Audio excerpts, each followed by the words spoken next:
सादर प्रणाम। मैं नीरजा चौधरी। आज हम बात करने वाले हैं भारतीय राजनीतिक चिंतकों के अंतर्गत हम पढ़ रहे थे गोखले को, और गोपाल कृष्ण गोखले के आज हम पढ़ने वाले हैं आर्थिक विचारों को। गोखले के आर्थिक विचार। देखिए, गोखले के आर्थिक विचार क्या थे, इसको पढ़ने से पहले आप सभी से अनुरोध है, कृपया चैनल को सब्सक्राइब जरूर कीजिएगा, लाइक जरूर कीजिएगा, कमेंट जरूर कीजिएगा और शेयर भी जरूर कीजिएगा। साथ ही साथ बेल आइकन को प्रेस कर लीजिएगा ताकि वीडियो के नोटिफिकेशन आपको मिलते रहें। बहुत टेक्निकल वीडियोस हम नहीं बनाते हैं। हमारी पूरी कोशिश होती है कि जो ये हम वीडियो बना रहे हैं वो वीडियो नॉलेजेबल हो, और जितना कंपटीशन के लिए या अदर एग्जाम्स के लिए जितना मचमूर नॉलेज इनमें हम इनपुट कर सकते हैं उसको इनपुट करने की कोशिश करते हैं, और पूरी आशा करते हैं कि आपको हमारा ये प्रयास अच्छा लगता होगा और आपके लिए बेनिफिशियल भी होगा। तो कंटिन्यू करते हैं गोखले के आर्थिक विचारों को, यानी कि इकोनॉमिक आइडियाज ऑफ गोखले।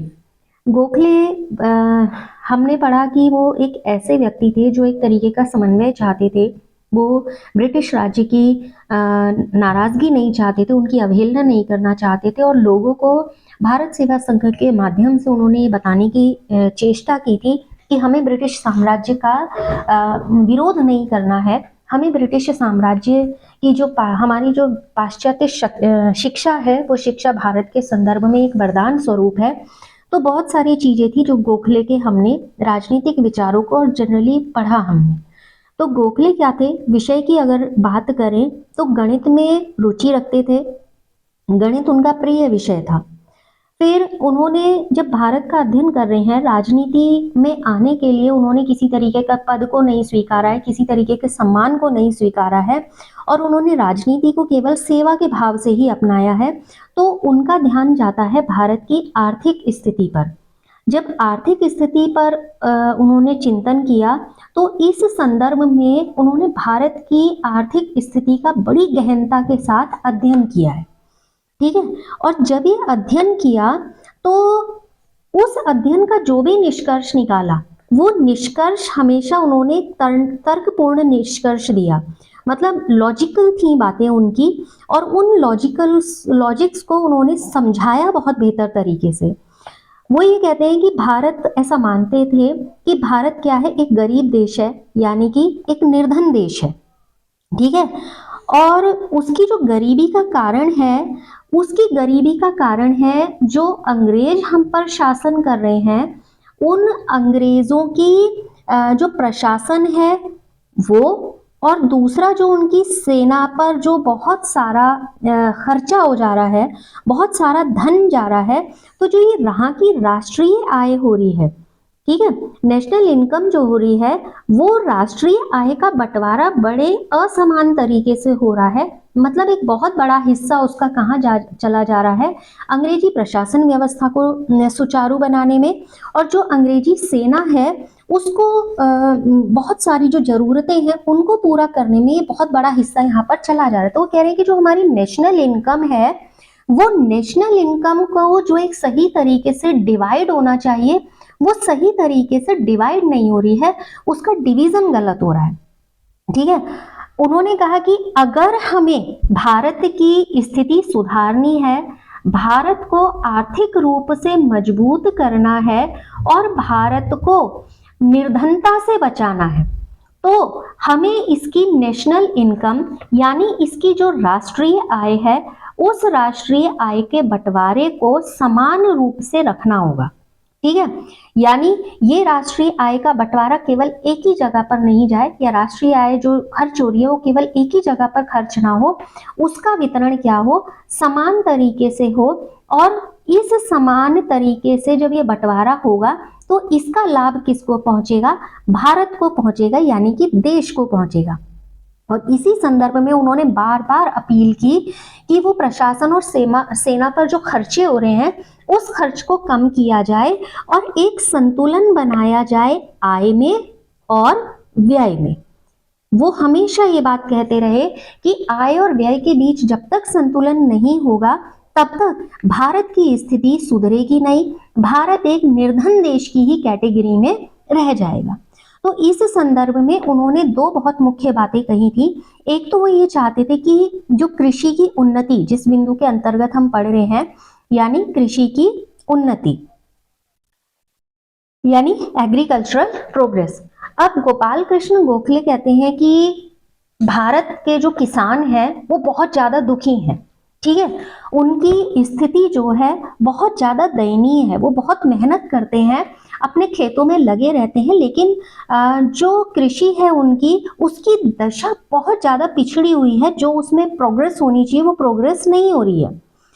अब क्यों नहीं हो रही है? क्योंकि जो साहूकार हैं वो साहूकार किसानों का क्या कर रहे हैं? शोषण कर रहे हैं, उन पर बहुत सारे अतिरिक्त कर लगा देते हैं या कई अलग अलग तरीकों से उन पर एक आर्थिक बोझ डाल दे रहे हैं, जिसकी वजह से किसान की स्थिति में सुधार नहीं हो रहा है। तो उन्होंने ये कहा कि अगर सरकार किसानों को कुछ राहत दे दे, सरकार क्या करे? किसानों को कुछ राहत दे दे। किससे राहत दे दे? किसानों को राहत मिले करों से, यानी जो टैक्स किसान पर लगाया जा रहा है उन टैक्स को थोड़ा सा कम किया जाए, या उनकी जो वसूली का तरीका है, देखो टैक्स पड़ेगा तो टैक्स को तो पे करना ही करना पड़ेगा, लेकिन यहाँ पर क्या होता था, किसानों के साथ वो टैक्स वसूली जबरन होती थी। तो उन्होंने कहा देखो टैक्स या तो कम कर दो, या फिर जब आप टैक्स की वसूली करते हो वो टैक्स की वसूली थोड़े से सही तरीके से किया जाए, यानी कि वसूली की जो नीतियां आपने बनाई हैं उन नीतियों में परिवर्तन किया जाए, ताकि जो किसान हैं भारत के, वो किसानों की स्थिति में सुधार हो सके। तो किसानों की या कृषि की उन्नति के लिए उन्होंने अपना ये विचार यहाँ पर रखा। फिर उन्होंने कहा कि अगर कोई भी देश को प्रगति करनी है तो उसके उद्योगों में भी उन्नति होनी चाहिए। तो आर्थिक विचारों के अंतर्गत उनका जो दूसरा मुख्य विचार था वो था औद्योगिक उन्नति से संबंधित, यानी कि इंडस्ट्रियल प्रोग्रेस से रिलेटेड। उन्होंने कहा कि भारत अगर कृषि पर निर्भर रहेगा तो उससे क्या होगी, जो यहाँ पर उद्योग लग सकते हैं, जो इंडस्ट्री लग सकती हैं, उनकी हमेशा उपेक्षा होती रहेगी, और जब तक उद्योग नहीं होंगे तो देश की प्रगति नहीं होगी, और देश हमेशा क्या बना रहेगा? एक गरीब देश ही बना रहेगा, यानी कि निर्धन देश बना रहेगा, ठीक है। तो उन्होंने कृषि की उन्नति की बात की है, साथ ही साथ उन्होंने कहा कि अगर उद्योगों का भी विकास हो तो यहाँ पर स्थिति में क्या हो सकता है? परिवर्तन हो सकता है। तो उन्होंने उद्योगों के विकास पर बहुत ज्यादा बल दिया, और जो बड़े बड़े बिजनेसमैन थे ना, यानी कि जो उद्योगपति थे, उन उद्योगपतियों से उन्होंने पर्सनली अपील की थी। उन्होंने कहा कि आप क्या करो, भारत में मच मोर इंडस्ट्रीज को आप डेवलप करो, और जिससे क्या होगा कि हमारा जो विकास है वो ज़्यादा होगा, लोगों को रोजगार ज़्यादा मिलेगा, उनके पास पैसा ज़्यादा आएगा, उनको अवसर ज़्यादा मिलेंगे, और भारत एक सक्षम राष्ट्रों की श्रेणी में आ जाएगा। और इसके लिए क्या होता, अब उद्योगपति उद्योग लगाएंगे तो कहाँ से लगाएंगे? तो उन्होंने कहा उद्योगों की उन्नति हो सकती है, और उसके लिए जितने भी यहाँ पर साधन उपलब्ध हैं, उन उपलब्ध साधनों के माध्यम से उद्योगों को क्या किया जाए? बढ़ाया जाए, ठीक है। उसके लिए हम क्या करें, जो हमारे कारखाने हैं उनमें हम अच्छी क्वालिटी का, यानी बढ़िया सामान तैयार करें, ठीक है, जिसकी कोई तोड़ ना हो, या जो बेजोड़ सामान हो, बिल्कुल हमारे पास वो फाइन क्वालिटी हो, ठीक है।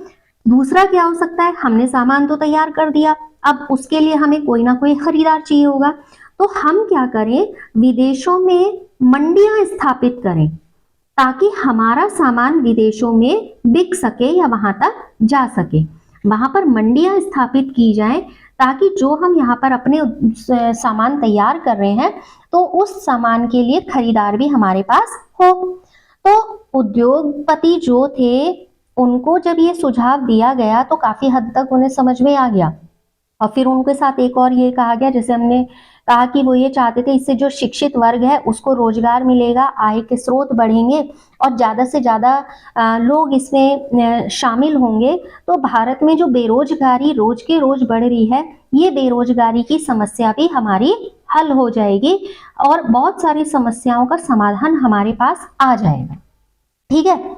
अब जब ये सारी बातें हो रही हैं, नया प्रोजेक्ट तैयार हो गया है, बिजनेसमैन से बात हो गई है, बिजनेसमैन जो है उनको भी ये बातें समझ में आ गई हैं, तो अब एक नई एनर्जी जनरेट हो गई है देश के अंदर कि हमारे यहाँ उद्योग लग रहे हैं, नए रोजगार मिल रहे हैं, और जो नई पीढ़ी आ रही है, यानी कि जो युवा है जो इन उद्योगों में संलग्न हो रहे हैं, उनको ऐसा लग रहा है कि उद्योगों का विकास होना भारत के लिए कितना ज़्यादा जरूरी है, और नई पीढ़ी इस औद्योगिक विकास की ओर बहुत ज़्यादा अट्रैक्ट हो रही है, बहुत ज़्यादा आकर्षित हो रही है।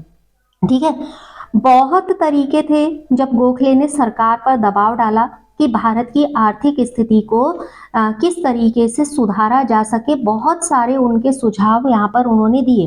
उन्होंने कई बार जब उन्होंने उनका एक बजट भाषण था जिसका मैं रेफरेंस करूंगी, उस बजट भाषण में उन्होंने कहा, देखिए उस समय क्या होता था, नमक पर भी कर लग रहा है, या सूती माल का जो उत्पादन हो रहा है उस पर भी कर लग रहा है। तो उन्होंने बजट भाषण में बोला था कि जो नमक कर है उसको हटाया जाए। ठीक है ना, दांडी मार्च आपने पढ़ा होगा, दांडी मार्च याद होगा आपको। नमक कर हटाया जाए, और साथ ही साथ सूत को बहुत प्रीफरेंस दिया गया था, तो सूती माल पर से उत्पादन का जो कर है, ठीक है, उस सूती माल पर उत्पादन के कर को भी, सूती माल के उत्पादन के कर को भी क्या किया जाए, हटाया जाए। यानी कि जो उसके प्रोडक्शन पर टैक्स लगा हुआ है उस प्रोडक्शन टैक्स को भी हटाया जाए। रेल और सेना पर जो खर्चे हो रहे हैं यहाँ की आय से, किस पर, रेल और सेना पर, उन खर्चों को कम किया जाए। ठीक हो गया। और इन खर्च को कम करने के लिए उन्होंने बहुत सारे यहाँ पर तर्क इन लोगों के सामने दिए। फिर कहा कि अगर आय कर की सीमा बढ़ाया जाए तो हमारी बहुत सी समस्याएं हल हो सकती हैं, कि जिन पर टैक्स लगाया जा रहा है और जो टैक्स पे कर रहे हैं उस सीमा को यदि हम थोड़ा सा बढ़ा दें तो हमारे पास आमदनी ज़्यादा हो जाएगी। तो इससे क्या होगा, जब हम इससे हमारा क्या होगा कि हमारे पास पैसा आ जाएगा और हम उसे नए तरीके के कामों में लगा सकते हैं।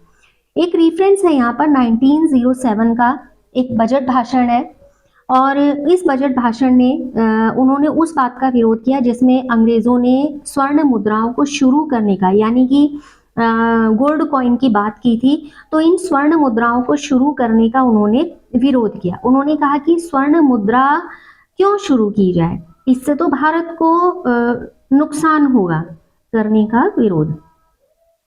ठीक है, उन्होंने कहा इससे क्या होगा, भारत को नुकसान होगा, क्योंकि जो ब्रिटिश सरकार है वो इंडियन रुपी को क्या करेगी, इंडियन करेंसी को क्या करेगी, सोने के रूप में ग्रहण करेगी, और जिससे क्या होगा, जो भारतीय हैं उनके आर्थिक हित बहुत ज्यादा प्रभावित होंगे, क्योंकि जो ब्रिटिश गवर्नमेंट है वो ब्रिटिश गवर्नमेंट तो इंडियन करेंसी को चेंज कर ले रही है गोल्ड में। तो इससे क्या होगा कि भारतीय करेंसी को ब्रिटिश करेंसी में बदलने की उन्होंने बात की। उन्होंने कहा इसको गोल्ड में मत बदलो, आप उसको क्या कर दो, ब्रिटिश करेंसी में चेंज कर दो, जिससे भारतीयों को भी कम से कम आर्थिक नुकसान होगा। फिर उसके बाद भारतीय समाज की जो एक उस समय उनका गहन चिंतन अध्ययन आर्थिक दृष्टि से रहा, वो बहुत ज्यादा कई बार मर्म स्पर्शी जैसा रहा। मतलब वो इतने ज्यादा भावुक हो गए हैं उन वेदनाओं के संदर्भ में अपनी बात कहते हुए।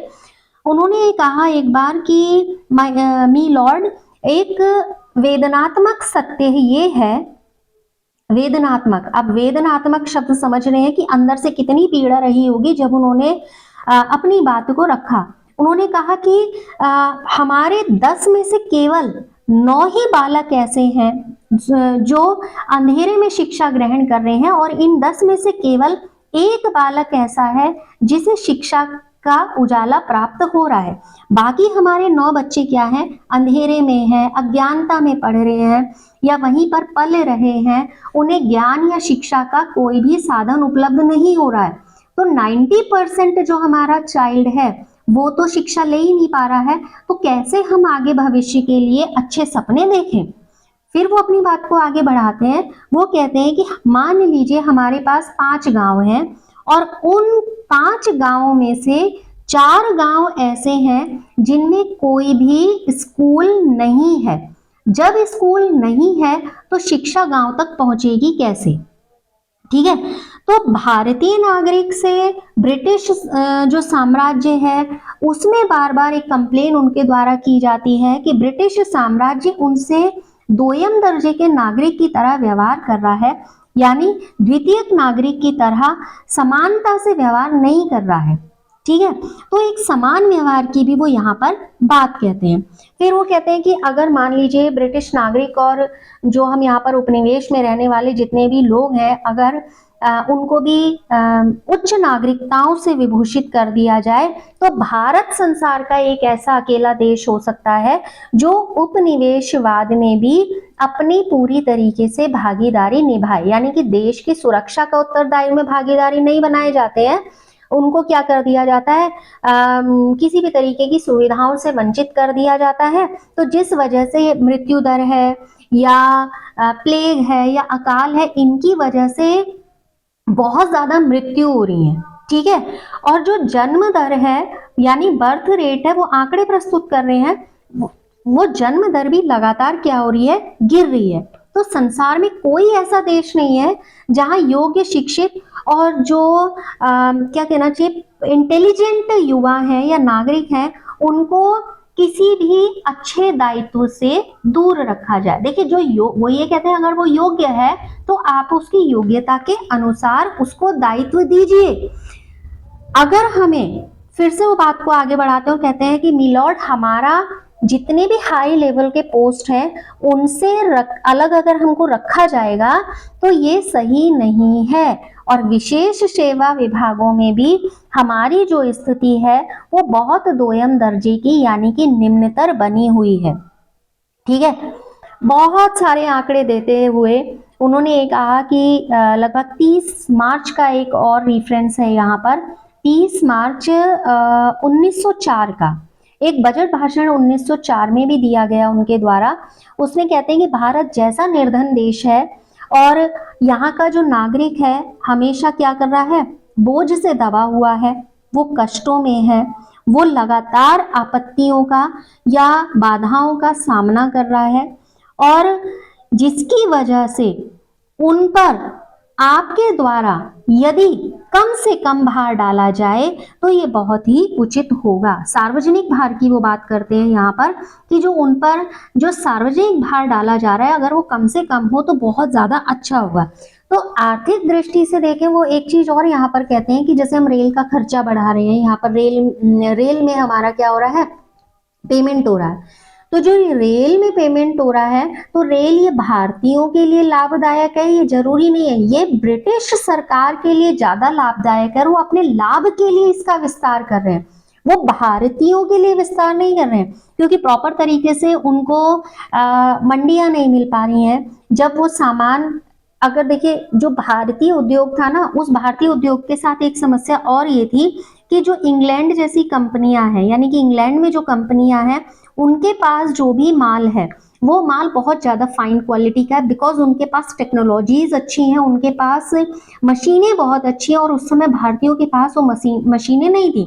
क्यों नहीं थी? क्योंकि आर्थिक रूप से उसको एक अपने आप में जंग लड़नी थी, और उस जंग में उसको इस एस्टैब्लिश जगह से कंपेयर करना था खुद को, तो इसकी जगह भारत टिक नहीं पा रहा था, तो उसको प्रॉपर तरीके से अपने माल के लिए मंडियां भी नहीं मिल रही थी। और कहीं ना कहीं उस समय के जो अंग्रेज थे उन लोगों का एक मंतव्य भी था कि अगर भारतीय प्रोडक्ट को अगर मार्केट मिल जाता है या मंडियां मिल जाती हैं तो वो सस्ते दामों पर मिल जाएगा माल उनको। जब माल सस्ते दामों पर मिलेगा तो ये ऐसे देशों की या इंग्लैंड की जो कंपनियां हैं वो अपना सामान कहाँ बेचेंगी। तो वहां क्या हुआ कि इंडस्ट्री को प्रमोट नहीं किया गया, उन्होंने रेल मार्ग को प्रमोट बहुत किया। आप अभी भी जानते हैं कि बहुत सारे रेल मार्ग हैं जो बहुत पुराने हैं और अंग्रेजों के काल के हैं, जो अभी तक यहाँ पर हैं। अभी हालांकि इस बार मानसून में जो आपदा आई तो जो पुराना ट्रैक है जिसमें टॉय ट्रेन चलती है तो वो ट्रैक भी थोड़ा सा डैमेज हो गया। ठीक है, तो मसूरी की बात है ये। तो दूसरी बात ये यहाँ पर है कि जो गोखले हैं वो अंग्रेजों की आर्थिक स्तर से संबंधित नीतियों को बहुत अच्छे से समझ गए हैं कि भारत को वो आर्थिक रूप से मजबूत नहीं करेंगे, वो यहाँ पर रेलवे ट्रैक्स बिछा रहे हैं, इसलिए ताकि यहाँ के माल को आसानी से ले जाया जा सके और उसकी ढुलाई आसान कराई जा सके। ठीक है, तो आर्थिक स्तर को जब उन्होंने समझ लिया, उसके बाद उन्होंने मुखर होकर अपनी बात को कहा और कुछ जगह पर उनकी आलोचना भी की है और अपनी बातों को तर्कपूर्वक समझाने का उन्होंने प्रयास भी किया।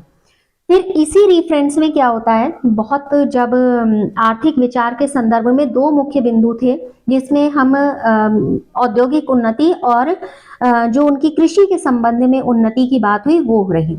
एक हमने और कहा था कि एक छोटा सा विचार है जिसमें उनके आइडियाज हैं, जिसे गोखले का इच्छा पत्र भी कहा जाता है, गोखले का वसीयतनामा भी कहा जाता है।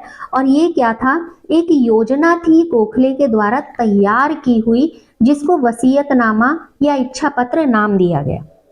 गोपाल कृष्ण गोखले की मृत्यु हो जाती है 19 फरवरी 1915 को। ठीक है, अब जब इनकी डेथ होती है तो इससे कुछ समय पहले लॉर्ड विलिंगटन है, लॉर्ड विलिंगटन के रिक्वेस्ट की थी गोखले से कि वो एक कैसा भारत, भावी भारत या फ्यूचर इंडिया देखना चाहते हैं, उसके बारे में कुछ प्लान करें। ठीक है, तो गोखले ने क्या किया, उसके बारे में एक प्लान किया, वो योजना बनाई और उसी योजना को गोखले की योजना, गोखले का वसीयतनामा या गोखले का इच्छा पत्र कहा जाता है।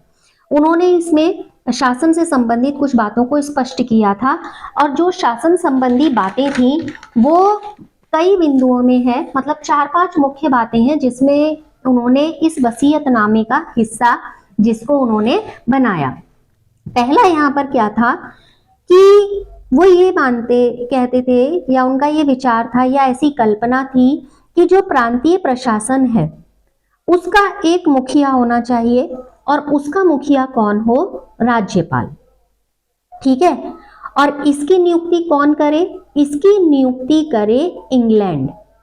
ठीक है, नियुक्ति इंग्लैंड के द्वारा हो। ठीक, यानी जो ब्रिटिश सम्राट या प्रधानमंत्री है वो यहाँ के राज्यपाल को नियुक्त करेगा। ठीक हो गया।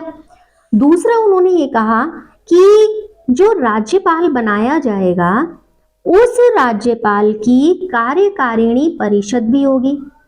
इस कार्यकारिणी परिषद में कुछ सदस्य रखे जाएं। ठीक है, और इस कार्यकारिणी परिषद में कुल कितने सदस्य हो, 6 सदस्य हो। अब इन 6 सदस्यों में 3 सदस्य उन्होंने कहा अंग्रेज हो और 3 सदस्य क्या हो, 3 लिख देती हूं मैं, 3 सदस्य कैसे हो, भारतीय हो। यानी कि कुल 6 सदस्यों में से 50-50 का रेशियो रखा जाए यहाँ पर अंग्रेजों में और भारतीयों में। ये उनका दूसरी योजना थी। तीसरा उन्होंने कहा कि जो भी हम प्रांत बनाए, प्रांत में एक एक विधान परिषद हो, हर प्रांत में क्या हो, एक विधान परिषद हो और इस विधान परिषद में भी कुछ सदस्य तो रहेंगे ही, है ना। तो जिनमें 75 से 100 के बीच में सदस्य होने चाहिए, ये भी उन्होंने कह दिया। और जिसमें 4/5 जो मेंबर्स होंगे, अलग अलग जो उनके मोटिव्स हैं उनको वो लीड करेंगे। यानी किसी भी कोई भी एक हित की बात ले लो, माना कृषि के संबंध में ले लो, स्वास्थ्य के संबंध में ले लो, कोई भी एक बात को लेके कोई ना कोई वहां पर एक प्रतिनिधि होगा जो उस विषय को वहां पर रखेगा। चौथा उसका ये था कि जो भी हमारी प्रांतीय कार्यपालिका होगी, ये प्रांतीय कार्यपालिका क्या करेगी, प्रांतीय कार्यपालिका का परिषद पर नियंत्रण हो। नहीं तो कार्यपालिका का नियंत्रण अगर परिषद पर नहीं होगा तो परिषद तो अपने काम के लिए फ्री हो जाएगी, वो तो कुछ भी करती रहेगी, किसी को भी रखेगी, कुछ भी करेगी। किसी भी तरीके की कानून विरोधी या जैसी भी गतिविधियों को नियंत्रित रखना है तो यहाँ पर उन्होंने कहा कि एक कार्यपालिका हो जिसका सारा का सारा आंतरिक जो जितना भी प्रशासन होगा कार्यपालिका के ही हाथ में होना चाहिए। परिषद का जितना आंतरिक प्रशासन होगा, इंटरनल मैनेजमेंट होगा, वो सारा कौन करे, कार्यपालिका करे। फिर उन्होंने कहा कि जो स्थानीय निकाय बनेंगे इन स्थानीय निकायों को अधिक से अधिक अधिकार दिए जाएं, स्थानीय निकायों को अधिक से अधिक अधिकार। अब अगर आप ये सारा पांचों बिंदु अगर उनके वसीयतनामा या घोषणा पत्र के या योजना के, घोषणा पत्र तो नहीं, योजना के या जिसे इच्छा पत्र कहा गया है, उसके अगर आप पढ़ेंगे तो एक बात आपको समझ में आ रही होगी कंक्लूडिंगली कि वो केंद्रीय सत्ता को नहीं मानते थे, वो चाहते थे कि सत्ता का क्या होना चाहिए, विकेंद्रीकरण होना चाहिए, तभी सभी लोगों को उसका लाभ मिलेगा। ठीक है, प्रांतों को कुछ अधिकार दिए जाएं, फिर जो स्थानीय निकाय बनाए गए हैं उनको कुछ अधिकार दिए जाएं और इनका कंट्रोल करने के लिए कार्यपालिका हो। तो ये उनका इच्छा पत्र, ये बहुत अच्छा विजन था इस रेफरेंस में गोखले का, जो ये बार बार उन्होंने कहा कि सत्ता का केंद्रीकरण रहेगा तो इससे क्या हो जाएगी, प्रशासन में मतलब गंदगी आना शुरू हो जाएगी, गंदगी इन द सेंस अपराध होंगे और भ्रष्टाचार बढ़ेगा। तो सत्ता का विकेंद्रीकरण अगर होगा तो ज्यादा से ज्यादा लोग उसमें शामिल होंगे और ज्यादा से ज्यादा लोगों को लाभ मिलने की संभावनाएं होंगी, ज्यादा लोग प्रभावित होंगे। ठीक है, अब अगर मूल्यांकन करें हम गोखले का, क्योंकि ये टॉपिक हम आज क्लोज करते हैं, अगर हम गोखले का मूल्यांकन करें तो दो तीन बिंदुओं में अगर समझें तो देखिए गोखले कैसे हैं, उदारवादी हैं।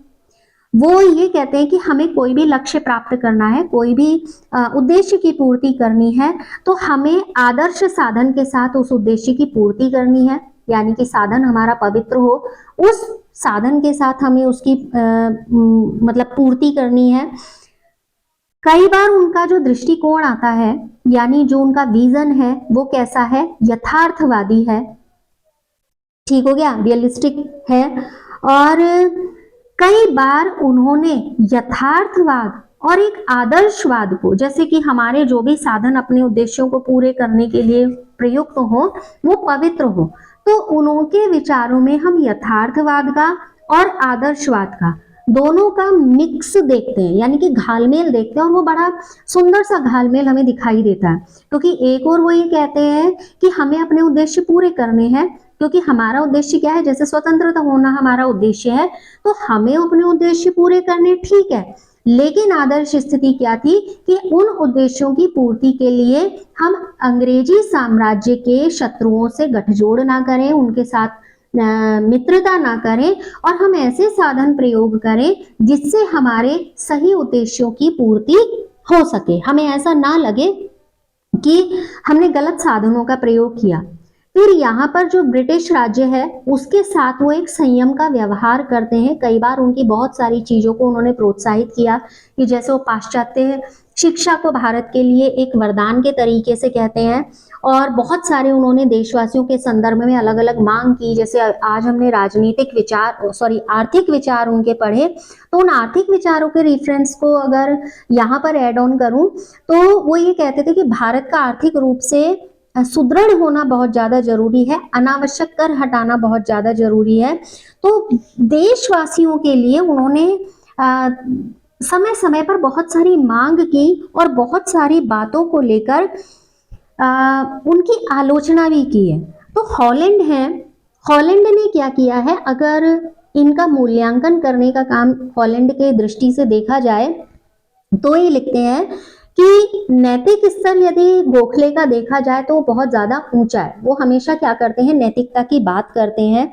उनकी जो पर्सनल इंपॉर्टेंस है इतनी ज्यादा स्पष्ट है कि वो भारत को एक ऐसा सद्भावनापूर्ण कहें या बौद्धिक रूप से या प्रबुद्ध वर्ग कहें, भारत में एक ऐसे वर्ग की वो कल्पना करते हैं और वो स्वीकार करते हैं प्रसन्नता पूर्वक कि ऐसा वर्ग यहाँ पर उपस्थित है।